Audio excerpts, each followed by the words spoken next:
Hello and welcome to today's webinar. I am Allison Felver and I'm so excited to introduce you to our guest today, our panel. This is going to be a fantastic session, you guys.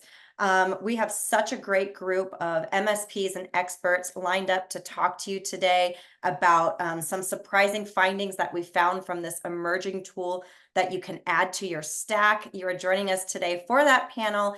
And we've got quite the party here today. We've got a lot of people on here today to share their expertise with you. I've got Malcolm McGee from CMIT San Antonio, Jesse Judkins from RQM Consulting. I've got Amit Dillon and Rob Inman, from the Firmware Guru Company, Phoenix, and then you've got myself bringing the party here. Again, my name is Allison Felber. I am the editor-in-chief at MSP Success. And as you know, MSP Success, we provide you with news, trends, business building strategies specifically for you for the MSP community. But you're on here, so you know that. You're already a part of our tribe. It's nice to see you again. And we've got such a fantastic panel lined up for you today. And I thank you for taking some time out of your busy day to come join us today, because you are going to get a lot from this. Pull out a pen and piece of paper. You're going to want to jot down some notes. Whenever I do a webinar or a panel or a session in person, I tell people take out something physical that you can take some notes on and write down some to-dos, on that piece of paper. And at the end, look over the to-dos that you have, circle just one of them and say, I'm going to do this. Because I want every single webinar session that you attend for you to leave with something actionable that you can do to either improve your business, improve yourself, improve your team, improve your stack. So make sure you're writing that down as you come up with these to-dos and choose one, at the end. So to kick us off, I want you to go ahead, throw into the chat here. I want to see kind of where everybody is located at. So throw in the chat where you're at. I'm in Nashville, Tennessee. Actually, I'm right outside of Nashville, right north of it, about 10 minutes north of Nashville. My friends come out here. They say I'm in the country, but it takes me 10 minutes to get to Broadway. So I'm not in the country, but whatever. I guess that's the country for them. We've got Utah, North Carolina, Melbourne Beach. Okay. Ohio, New York, Brentwood. Hey, Nashville, another Nashvilleian. Dallas, London. Hello. Monroe, Canada. Boston. I was supposed to be there this week. I'm not. Arizona, Texas, California, Atlanta. I love it. We've got people all over the world. Alberta joining us. Rochester. Hey.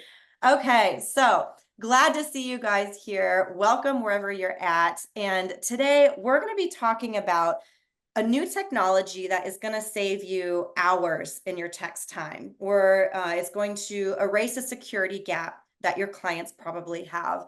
It's going to streamline a process to increase your efficiencies. Some of the MSPs, have said that this new technology is too good to be true. I'll let you be the judge of that.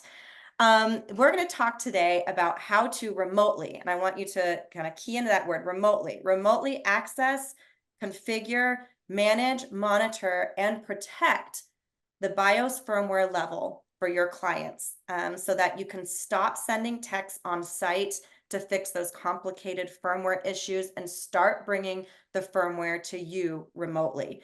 We're going to be talking about the pros and cons of this technology and how you should and shouldn't use it. You're going to hear from our MSPs on here real stories about some issues that they're trying to solve for in their real life business, same issues that you're facing today. You're going to hear your story in their words. They're going to talk about how they've rolled out their remote firmware management and protection system. They'll share the good, the bad, and the ugly. And also some benefits that they've seen from it. So you can decide if it's something that you want to add to your stack to get the same benefits they have. They're also going to talk about some use cases, some real life issues that they've faced and that they've solved for their clients, and just really talk about the biggest benefits that they've seen. Now, big bonus for all of you who are on here. We're actually giving away some free scans for you and your clients. I'm going to talk about that a little bit later. Amit actually is going to later on in this webinar, but we've got some free scans for you and all of your clients. And so hang tight. We'll talk about how to get those and how you can kind of try it before you actually commit to anything. But this is about our panel today. Before I get into our panel, I'm going to answer all of the obligatory questions that I get on every single webinar. Are you recording this? Yes, we're recording it, and we'll give you a link to it as soon as it's done. You'll probably get it tomorrow once we get it uploaded into our system, but we are recording this.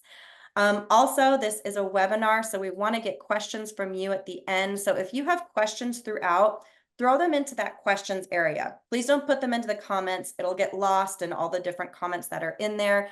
Put it into the questions area if you have a question.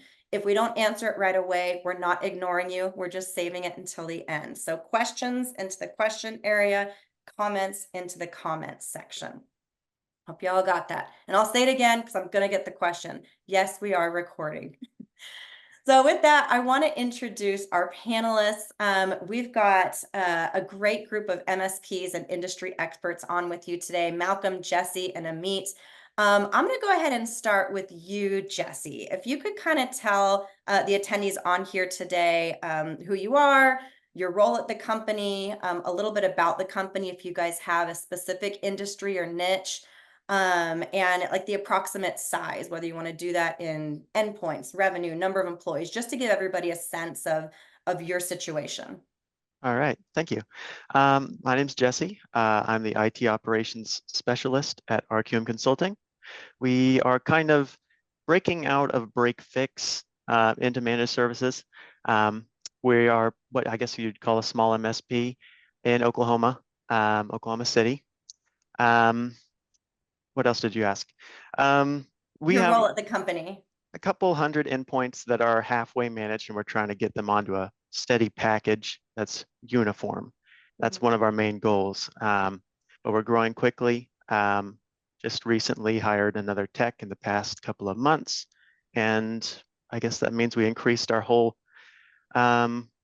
employee base by 33% because that's just how big we are. So. No, that's great. And your role at the company, Jesse? IT operations specialist. I'm Rod, the boss's right-hand man. All right. And the one who's kind of evaluating all the new technologies, right? Yes, that's a big portion of my responsibility. Okay. Love to hear that you guys are moving from break fix into managed services. Anybody else here on the webinar in that boat?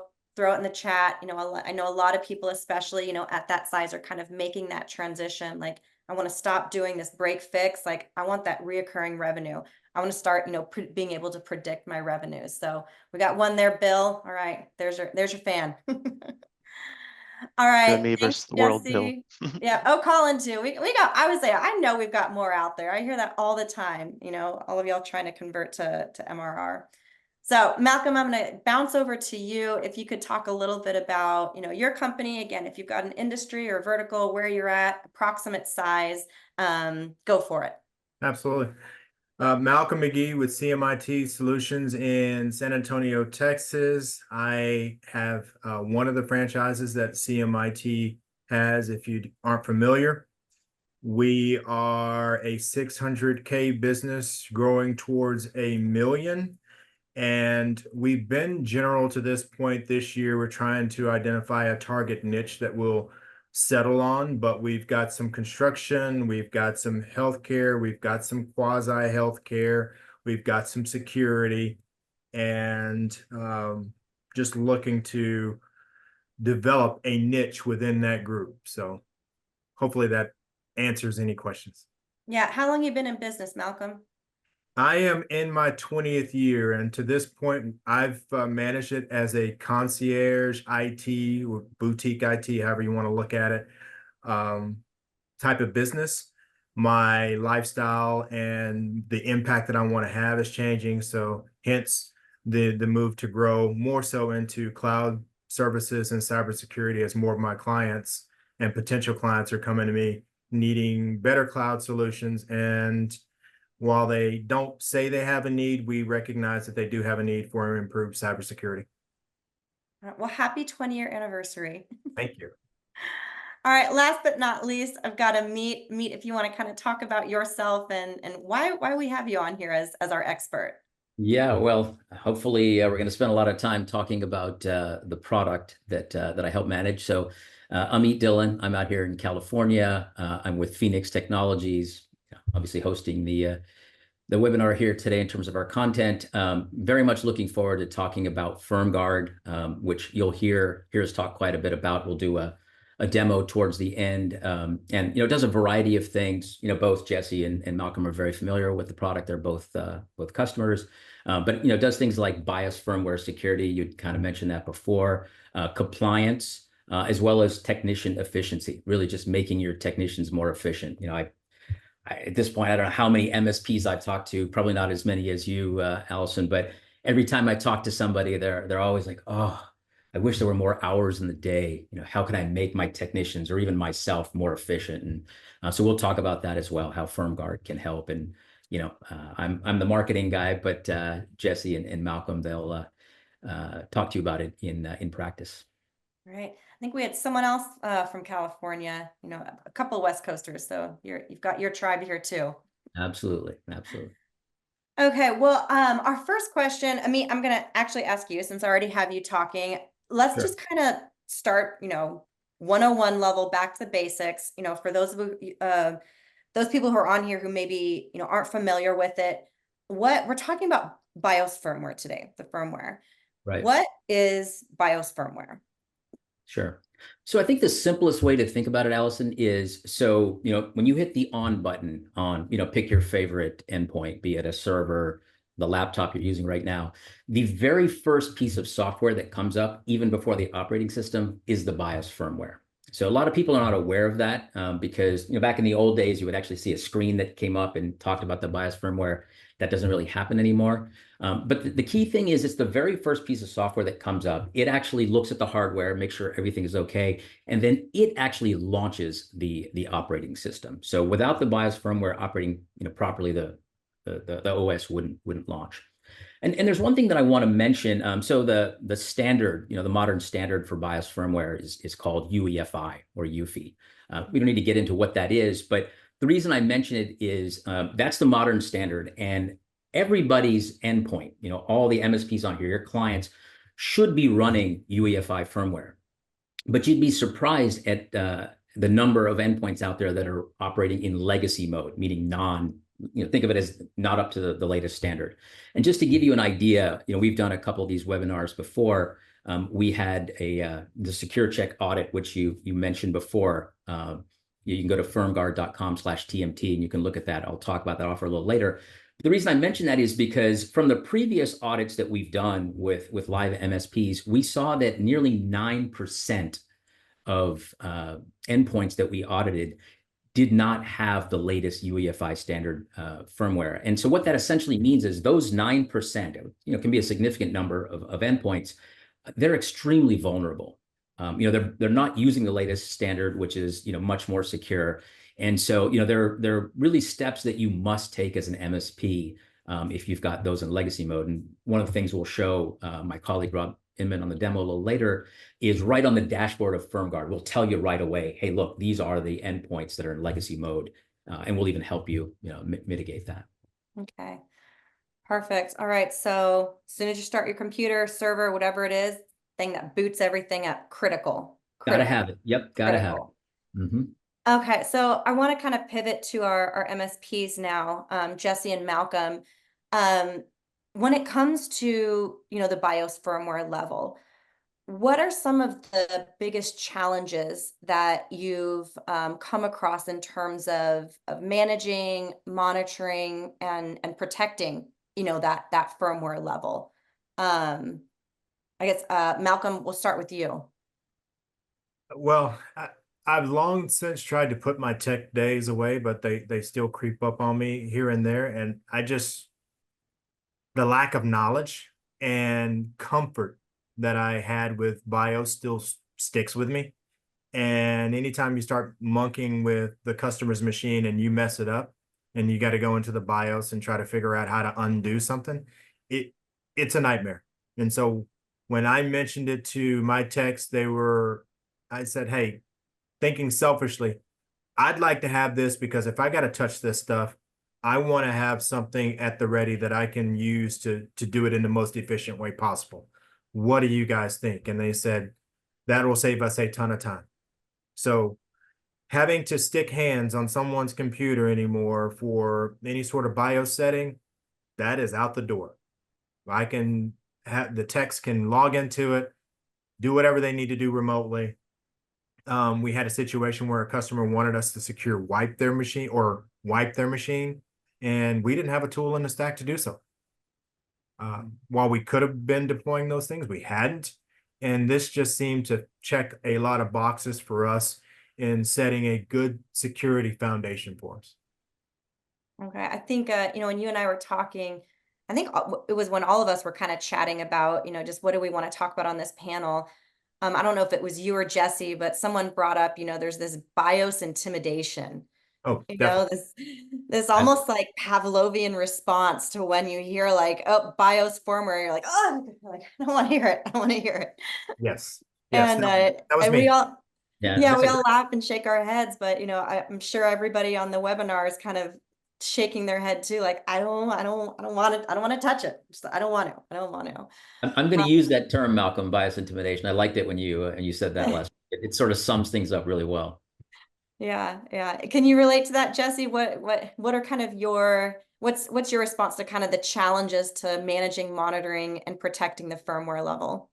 Yeah, I agree with Malcolm wholeheartedly. The whole not knowing what you're going to see whenever you boot into BIOS is something that scares any tech, because if you're getting into BIOS, you're already in deep water as is. You that's your last resort. So when you're tapping whatever button on the launch sequence to get into that panel, you really don't know what you're going to see on the screen. You don't know what settings are going to be available. They may have a different name because it's a different manufacturer. And for one thing, you've already made your way out to the client's computer and you're sitting in front of it. And you may or may not have somebody looking over your shoulder, watching you Breathing down your neck. tap through panels, trying to find what may or may not even be there. So I definitely prefer what I've got now, which is a standardized panel with easy to read text that isn't mushed down into the wrong resolution. And it's remote for one thing. I don't have to hop in a car and go find this computer in the office.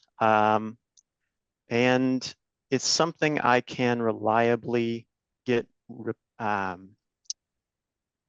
repetitive results out of. I can get the same thing every time. I know what I'm expecting.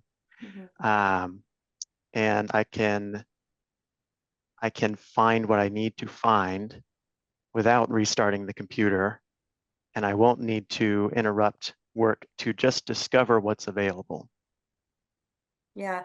And even if, you do send a tech or yourself all the way out, to the client site in order to sit in front of their computer and access that firmware level, let's say you think you've solved the problem, you leave, you go back to the office, there's that lingering fear of like, did I leave something undone, right?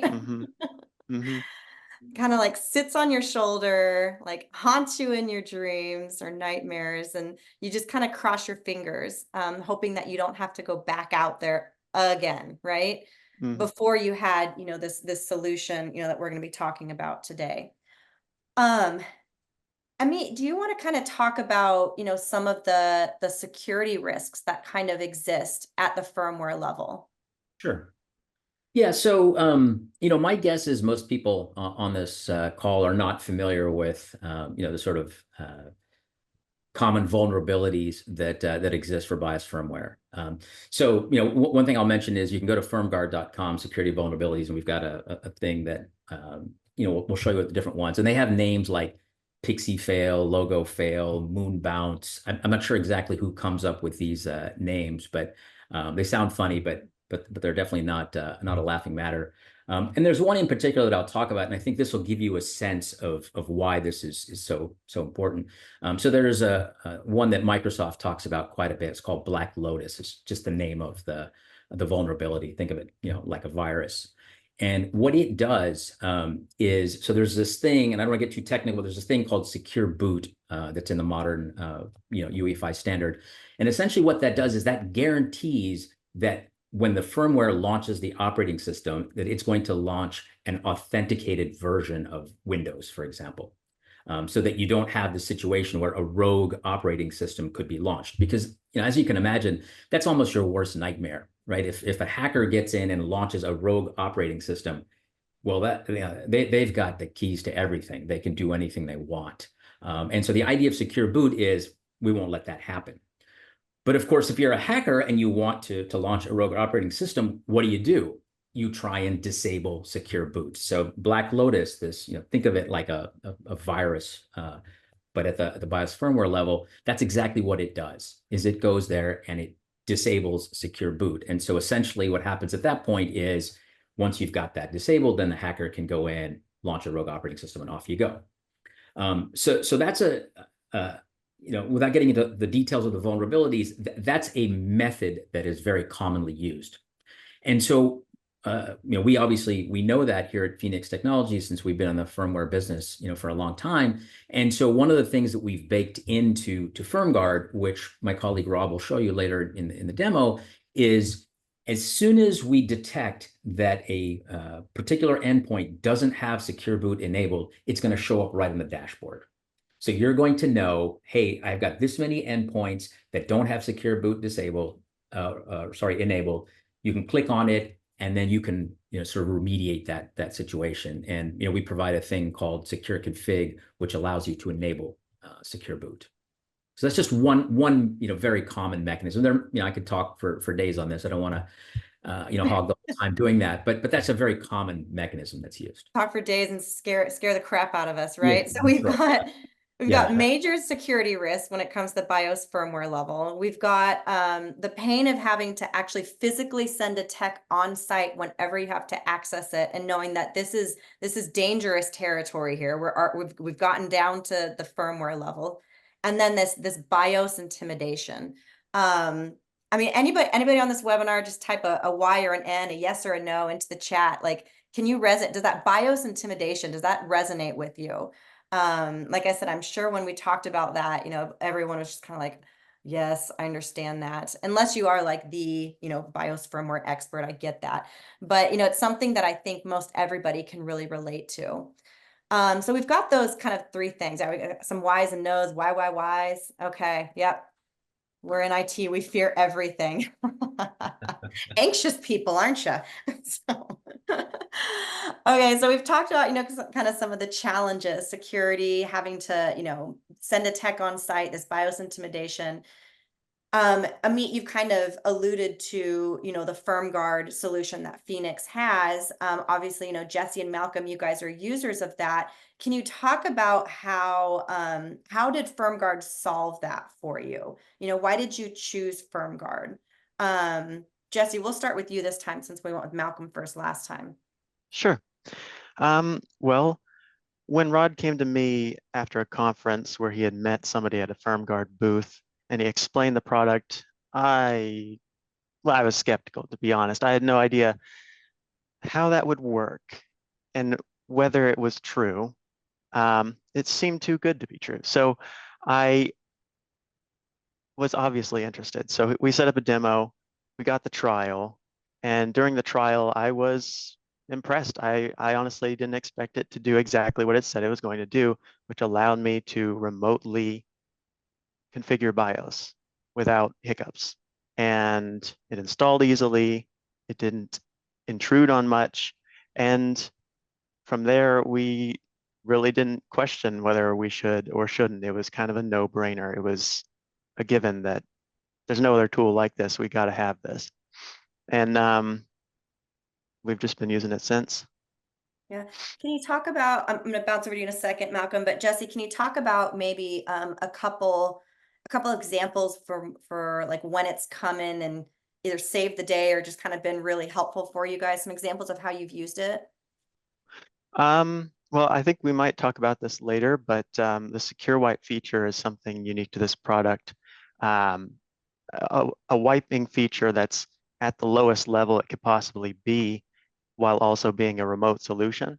That's opened doors for us in the compliance field, but also being able to see exactly what hardware we have in our environment, which we may or may not inherit from another IT provider, it may or may not be the right type of Windows. It may or may not be a manufacturer we would recommend, but we can always use FirmGuard to pop in and see exactly what is available to us at the lowest level of the machine and not just what we see through Windows. That's been invaluable. Jesse, I remember you and I were having a chat, and you mentioned to me that sometimes you use secure config when you get a new client to actually see the specific capabilities of the hardware that they have. And I think you've discovered some things there that you didn't even realize existed from a hardware perspective, which I thought was an interesting sort of novel use of secure config. That's not sort of how we initially conceived the feature, but as is always the case, customers find interesting ways to use different features and capabilities. Yes, and it's not even just clients we've inherited, but even the hardware we've been working on for years. You click into a panel and you discover it's got capabilities you've never heard of and didn't know it had specific to that model. Things like bottom cover tamper protection on some Lenovo notebooks, so that should somebody take the laptop home and try and pop in their own SSD and swap the OS or whatever, it'll trigger it to where it'll require the BIOS password the next time it boots after it's been tampered with.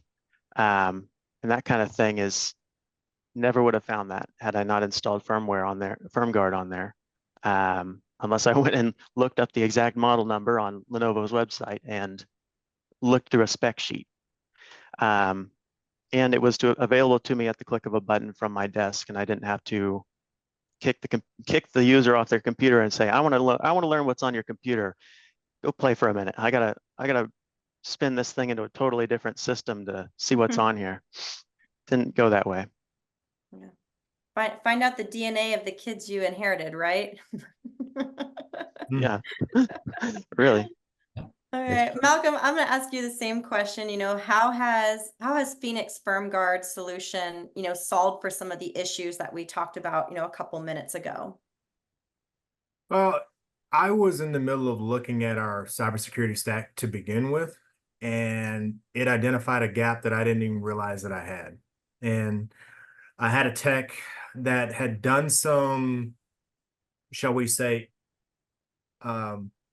ethical hacking before, not in an any way bad way, but identified some security gaps in another arena that he brought to my attention, and I had to help him get out of, that I realized we had in our own shop and needed to figure out a way to get it addressed. And lo and behold, Phoenix Technologies FirmGuard showed up, and during the webinar, I'm sitting there texting him like, is this what you found? And is this what got you in trouble? I got the response, yes. This is also my tech that years ago would load his own operating system on the school's network and crash the school's network. And it couldn't be found out until they watched the cameras to see who was coming into and out of the room. And I'm sure had they had FirmGuard on their network at the time, they would have been able to identify some of those things and prevent them from happening. So for us, it was a foundational element to improving our security gap. I was on here a little bit later because I was coming from a TBR. And what I also realized, it's going to help us identify unsupported hardware to recommend the cover or that the customer or client remove from their network. And so a byproduct of that, the customer said, hey, I don't even want that system in my network anymore. Appreciate you bringing that to my attention. Let me go take care of that. He's like, that's an old Dell. We don't want it anymore. It was on Windows 10, so it theoretically could be good until next October. But he's like, I'll just go ahead and get rid of it. So that was a good one. And then I had another customer come to me, and I think I mentioned it a little bit earlier, that wanted to secure wipe a system, and this would do it. We had also been dabbling with some of our own writing our own wiping technology and all that sort of stuff, and had some good success, had demoed it in other areas, but shelved that for the moment because came upon this and was like, okay, we can do this remotely, done. Yeah. Yeah, and I love you used an analogy when we were talking the last time, which really resonated with me, which was you were talking about paving the road before you need the road. Can you talk to me about that? Yeah, and that's where you start to look at who's doing the hacking and where they are. And much of the BIOS hacking until I heard about Black Lotus, which scares the crap out of me, had been done by state actors. And if you can get the BIOS, you can get anything above it. And what we wanted to do was to make sure that when compliance comes barreling down the road, and when the government entities get involved and they say, from a cybersecurity insurance standpoint, you need this, this, this, and this, we want to have our clients in a position that they're going to get the best policy available to them because they've already checked those boxes. We've helped them check those boxes. So that's paving the road before they need it. And I don't know how many of the people on this call have gone through their latest cybersecurity insurance form or the VIG that you need to pay to get someone to even take a look at it. But they're becoming very prescriptive in their behavior, as is the federal government. And we just want to make sure that we stay ahead of that fast moving train. Yeah, I agree. Does that jive with you too, Jesse, that paving the road, before you need it? Resonate with you? Yeah, because FirmGuard is so foundational in that stack of software. I mean, it's underneath, it's in the maintenance tunnels, really. I would even go even deeper than the road. It's underneath. It's like the crawl space underneath your house. I mean, you want it there and you want it solid before something requires you to perform a secure wipe. You want it there before you have a BIOS issue so you can see the log and see what changed and get an alert from it. It's something you want before. It's, I guess, a preventative measure as well as an active tool. But it makes life easier to have it there before you need it. Yeah, I hear you saying it's foundational. You've got to have it. And it's, it can't be one of those things where it's like, well, maybe I'll do it later. Maybe I'll do it, I'll look at it next month or next quarter. Like, no, it's do it now. Do it now. Put that road down now before it's too late. Well, Allison, if I may add to that point, at the time we presented it we haven't even presented it to our clients. I made the decision, do it. I'll figure out how we get paid if we get paid later, because what I don't want them to do is have something happen and come to us and saying, why didn't you address this? Yep. Yeah. So we've kind of touched a little bit, on compliance. We've hinted at it here and there. Amit, if you just want to take a couple quick minutes, how can FirmGuard help with compliance? Right. Yeah. So, there are a variety of things that I could talk about. We won't get into, a lot of detail, but, ISO 27001, for example, there are a variety of things that we can help with there, NIST standards. But I want to touch upon, from a standards perspective, something that Jesse mentioned, because I think this will give people a good sense of how it can help. So, Malcolm's also mentioned Secure Wipe, which is a feature that allows you to remotely wipe a drive of an endpoint. And again, we'll demo that shortly. But there's a very well-known standard called NIST 800-88, and the title is Guidelines for Media Sanitization. And that's just a fancy word for wiping a drive. And so, when we developed Secure Wipe, we had that standard in mind. And one of the key things in that standard is they recommend for certain levels of wipe, not trivial ones, but those that you want to make sure that no data is recoverable, that you provide a certificate of erasure, essentially a receipt, after the fact, so that you can document, hey, such and such person did this wipe at this time using this method, and so forth. So I think that's a great example of how FirmGuard can help MSPs really help their clients become compliant with NIST 800-88. Again, there are many more that I could talk about. And I know Jesse and I've spent quite a bit of time talking about that specific one because he's had customers ask him, specifically about that standard and what can be done. Yeah. So if you're selling compliance, if you're offering compliance, again, it's a must that you have this so that you can check that box, off when it comes time to. That's right. So next question I have for Malcolm and Jesse. So we're talking about, introducing a new tool to your stack. And I think MSPs, when they hear that, they're like, okay, cool. Yeah, I'd love to, but like, do I raise my prices? Do I just include it in my stack? Like how do I integrate it, with my stack? How do I go to my clients, or do I go to my clients and tell them that I'm adding that? So Malcolm, how did you kind of handle that piece of things when you decided to add it to your stacks? I know you said it was like, yeah, it's a must. We're doing it for everyone. Yeah, initially we just did it. And as I go forward and present 2024, my new 2024 stack, I will say, here's your 2024 stack, here's the price.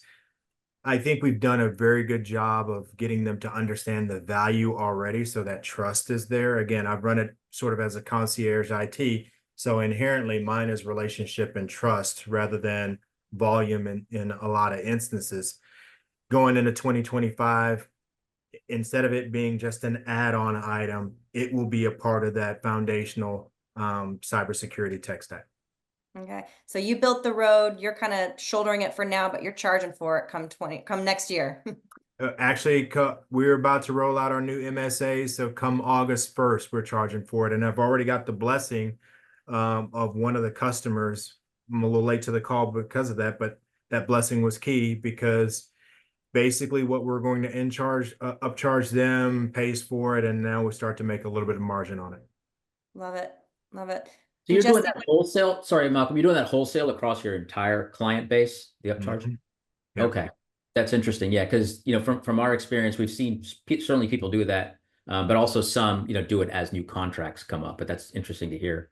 Well, I say that, but I'm also rolling out my new contracts in August. Got a new contracts engine. We're rolling out the new terms. Here you go. Oh, by the way, here's the new tech stack. Right. Yep.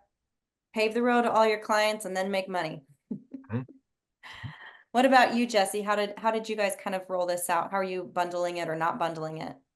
Well, we handled it about the same. At first, because it was a new product to me, I didn't immediately deploy it to every client. I did it in stages. But I found at the end of it, in retrospect, I didn't really need to be so cautious. It didn't conflict with any other agents. It didn't cause any crashes or issues. It was a clean install.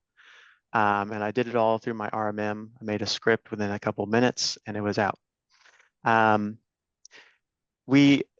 After we signed on, we deployed it to all clients in that stage process, absorbing the cost up front because we saw the value in it, the immediate value in it that superseded the need to start billing for it. Like I said, it's good to have it there before you need it, and then we can bill however we need to later. But I want to be prepared to handle any of these BIOS issues that may arise. Once we had it installed, I spent a little bit of time learning what it looked like across all these different environments with different manufacturers, and discovered that it's pretty ubiquitous. It works. And we are going to add it into our package. In a way, it's already in the package. It's just not written as a line item. And I've been, our package still is in kind of a flux state. And I need to start advertising it as a line item because it does affect the value to the package. It's not just a tool for us. It really does come back around to the client. So I'm going to add it to our value explainer. I'm going to add it to our spreadsheets, whether it has a markup or not, because I see the value one-to-one. So yeah, Okay. I'm looking forward to it. Yeah, love it. Love it that both of you guys are kind of proactively recognizing that if you don't have it in place, it's going to cost you way more than just kind of eating the cost for a little bit until you can add it to your stack officially and get those clients paying for it. So, Amit, I want to kind of pivot over to you, and I know you've got a couple slides. I hinted to it at the beginning that, we've got, some free scans where you guys are able to kind of use FirmGuard on yourself and on your clients. If you want to kind of go through, your content there and meet on kind of what FirmGuard is, some of the benefits, and how do they take advantage of those free scans? Yeah, let me actually start with that, just because I'd like people to have some time. This is we call it our secure check audit. It's it's totally free. In fact, if you don't listen to anything else I say today, I would encourage you to listen to this one thing. In fact, if you have your web browser in front of you, bring it up and type in firmguard.com/TMT. And this is very simple. It's free. And what it's going to do is it's going to audit all the endpoints that you want to put out there. And so it's going to tell you things like I've been mentioning. Do you have some endpoints that don't have secure boot enabled? And just to give you an idea, this isn't the first time, obviously, we've done this. We've done this on a couple of webinars. And just to throw a statistic out to you, and this is real data that we found based upon the audits, 16% of the previous secure check audits we did had secure boot not enabled or disabled, 16%. So that's essentially right there, 16% of those endpoints. Now, this is across multiple MSPs and large numbers of endpoints, but that's 16% that are susceptible to have a rogue operating system be launched on them. I had previously mentioned that 9%, it was actually I think 8.7, so let's call it 9%. Actually, we're in legacy mode, and I think Malcolm, you talked about that a little bit earlier. And one of the ways you solve that problem when something is in legacy mode is you just get that endpoint out of circulation. Because typically what it means is it's a very old endpoint. It's probably 6, 7, 8, 10 years old. And you just don't want that in your system anymore. So, I'd encourage everybody, go to firmguard.com/TMT, sign up. We will have, an account team work with you to not only help you install FirmGuard, but then also walk you through some of these issues that you're likely to find with secure boot or BitLocker or what have you. So kind of working a little bit backwards here, but let me spend a few moments just sort of walking you through. We talked about this. In fact, I think both Jesse and Malcolm used the word foundational. So firmware is clearly foundational. I've talked about that already. It's the very first thing that comes up when you power on your endpoint, and it launches the operating system. And so as we've mentioned, if you can get control of the firmware, you got control of the entire endpoint. So in some sense, what FirmGuard is doing is it's locking down that firmware so that you don't have these sort of rogue operators, be able to do things that you don't want them to do.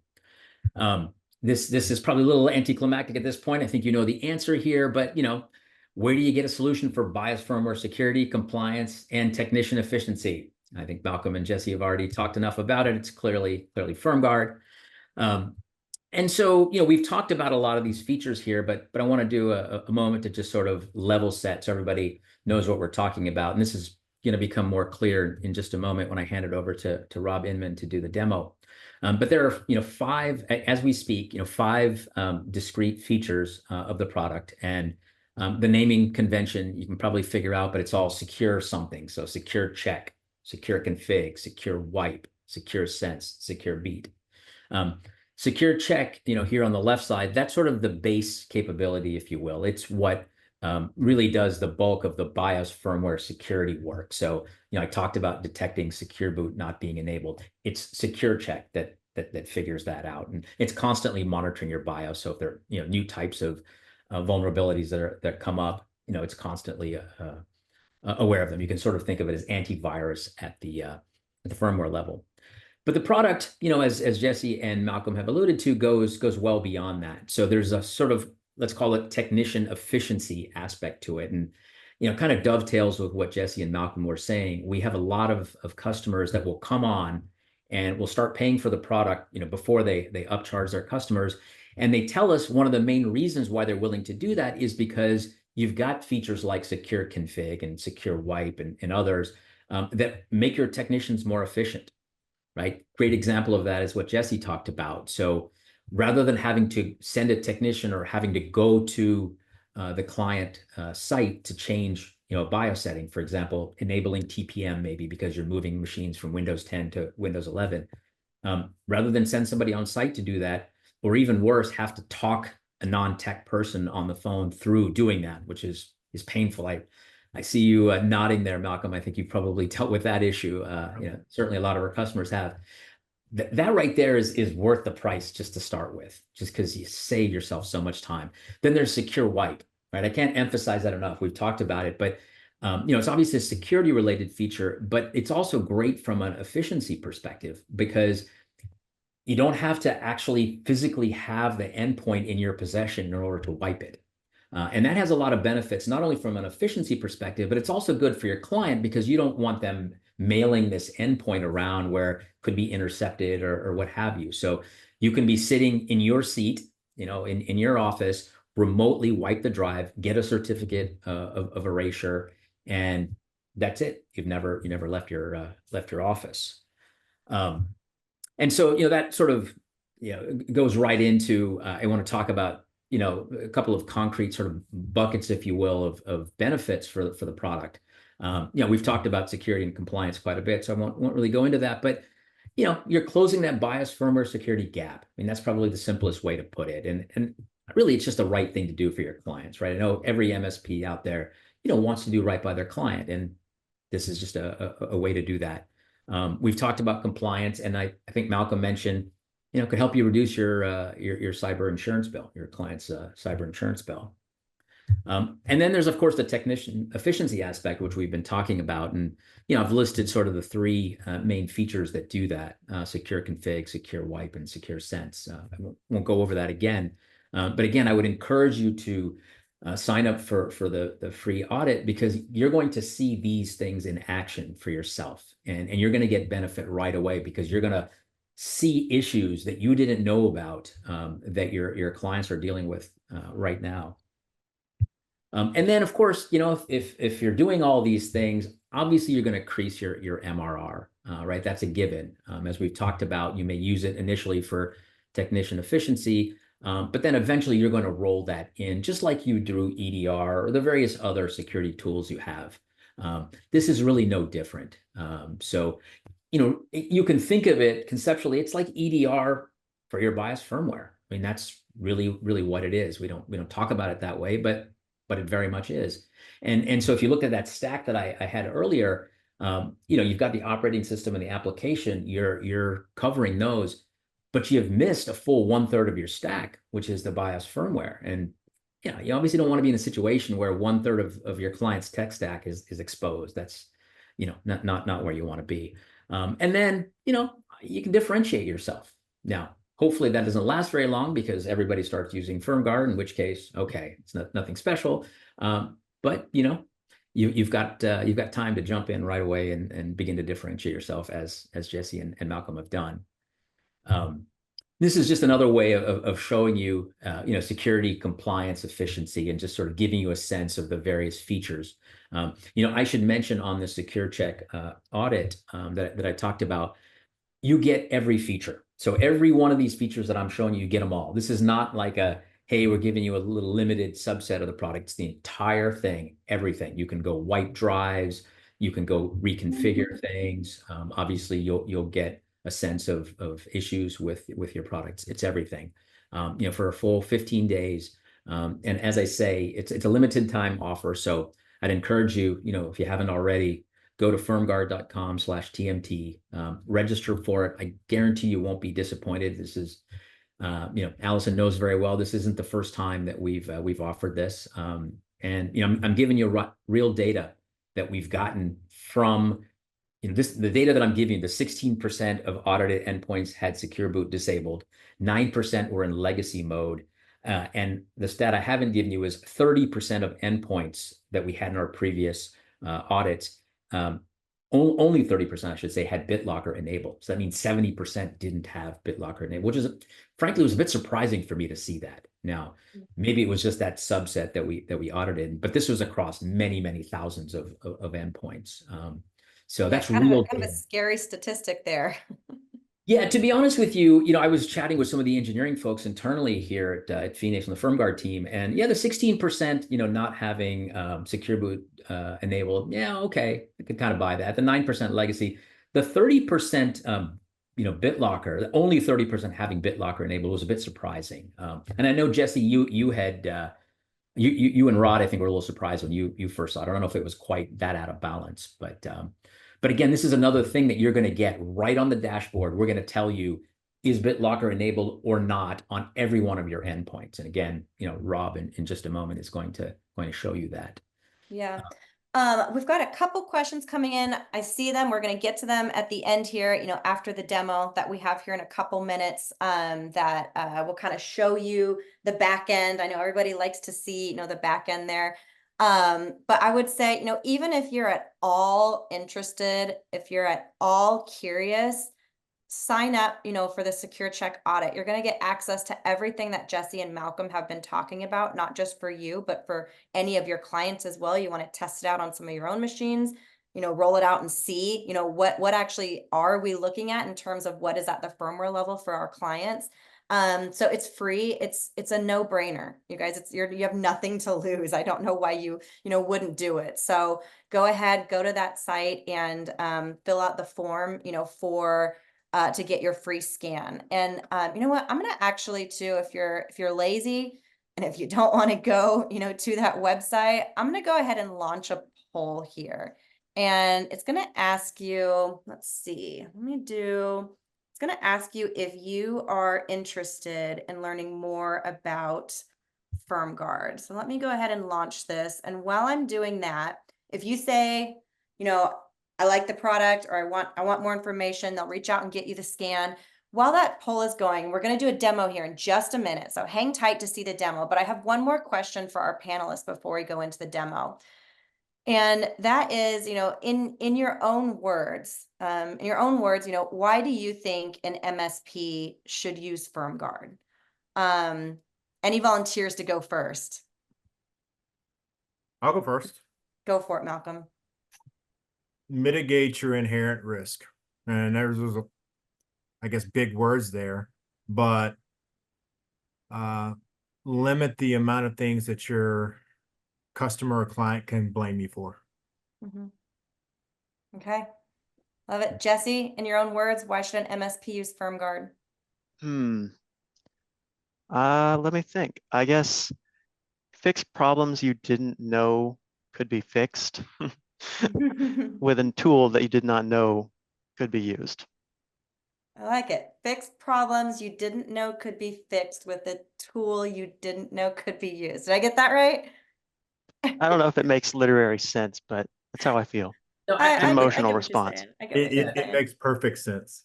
Yeah. No, Jesse, you're actually bang on, because what I can guarantee you, if you do this Secure Check audit, you're going to find some things that you didn't realize. It might be something as simple as, wow, I didn't realize I had so few machines or so few clients out there with BitLocker enabled. Might be something as simple as that. Probably it's going to be what Malcolm found, which is, oh my goodness, we've got clients with machines that are so old that they're in this legacy BIOS mode. We just got to get rid of them.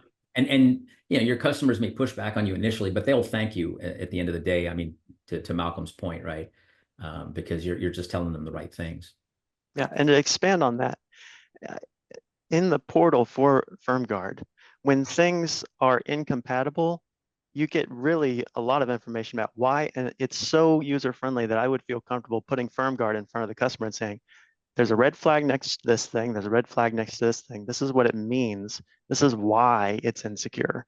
It's that user-friendly, unlike your typical BIOS panel, which I wouldn't show to any customer, or else they think I was hacking the Pentagon or something, It's that user-friendly.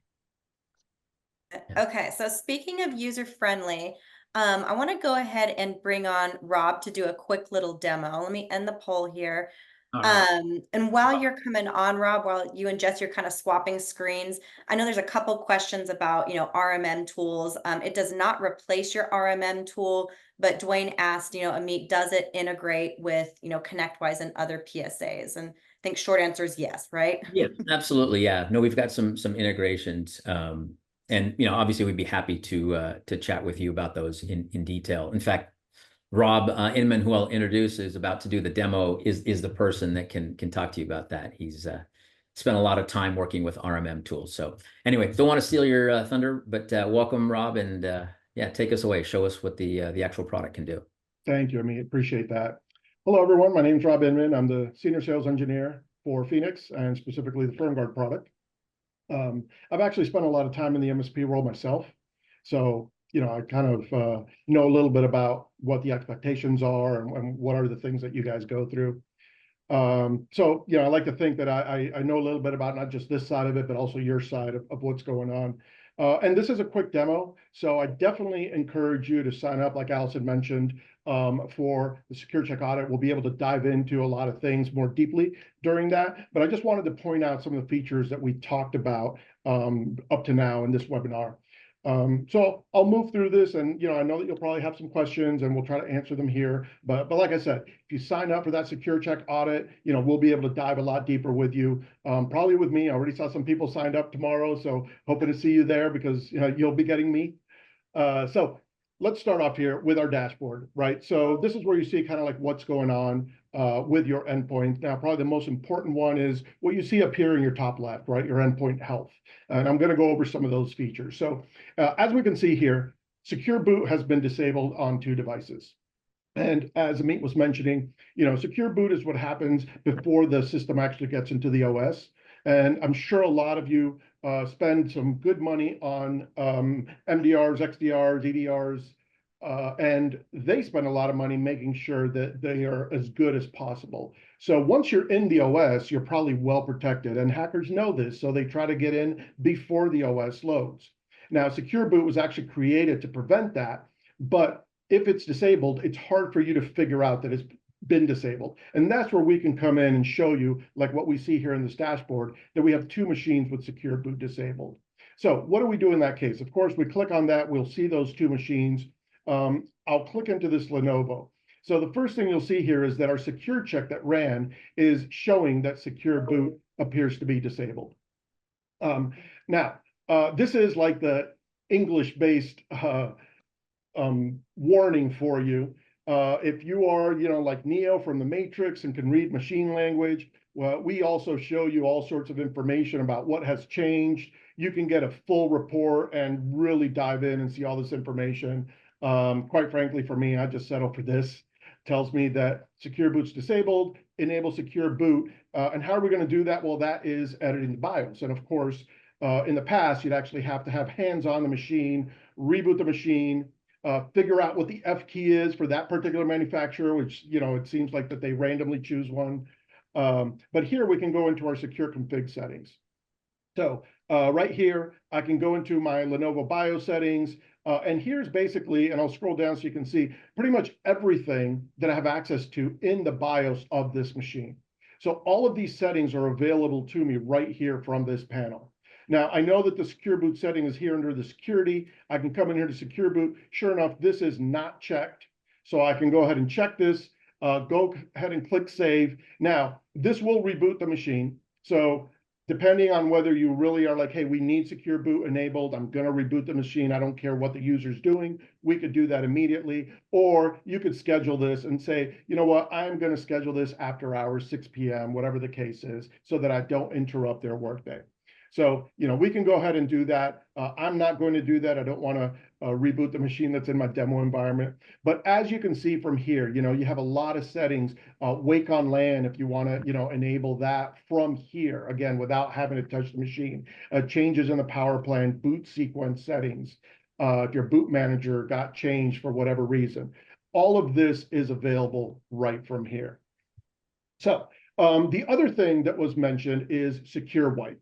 Right, and you'll notice that we do have a tab over here for Secure Wipe. And this is showing me I have 2 hard drives in this machine. This top one has a couple partitions. Bottom one doesn't because we actually did a Secure Wipe on it. But I can select this drive. I can select all drives, actually, if I wanted to. In this case, I'm just going to select the top drive, click Wipe Drive, and now it gives me, how do I want to wipe the drive? Now, we have the ATA Secure Erase. That's what we normally recommend for ATA drives. Basically overriding zeros on all the data. But as you can see, we have a lot of different options, even all the way down here, US DOD, US Navy and Air Force, which weirdly uses a different method than DOD. If you work with international customers, British, Canadian, German versions. But the reason for this is that you're going to be still under the compliance that your customer requires. So when you go through and you decide that you're going to erase a drive, which you click here. Of course, you get the big scary message. There's no coming back from this. Your data is going to be gone. So you do actually have to type the word confirm, so you can't accidentally next yourself into oblivion. So you have to type confirm, and then that's going to start the process.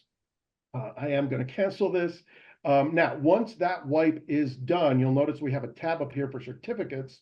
We can come over here to certificates, and in this case, we can see this machine. It was sent to be wiped. It got done. One drive was wiped. I can click here and actually view the certificate for that wiped drive. Now, this is what that auditor is going to be after when they're like, hey, you just wiped a bunch of drives. How can I be sure that you've followed the right procedures? Because there's three ways to wipe a drive. One, you format it. Of course, everyone knows that's not really secure, but it is quick. You can get that done. On the other side of that spectrum is physically destroying the drive, which does fall under a lot of compliances, but you have to actually go to the machine, get the drive pulled out. So your technician has to do that. Then you got to figure out, what are you going to do with it? Are you going to shred it? Are you going to, I don't know, take it to a shooting range, whatever you decide to do. But this is the good middle ground where now you're doing this remotely. So you don't have to dispatch any technicians to a location, and you're getting that certificate that shows that you followed the proper procedure to get this drive erased while still staying within the compliance that your customer requires. So this is really nice. The other thing that I wanted to show you, if I go back here in dashboard, which was also touched on by me, legacy boot right here. Legacy boot is enabled. So let's click on this. I have this one machine, and I'll also talk about secure sense.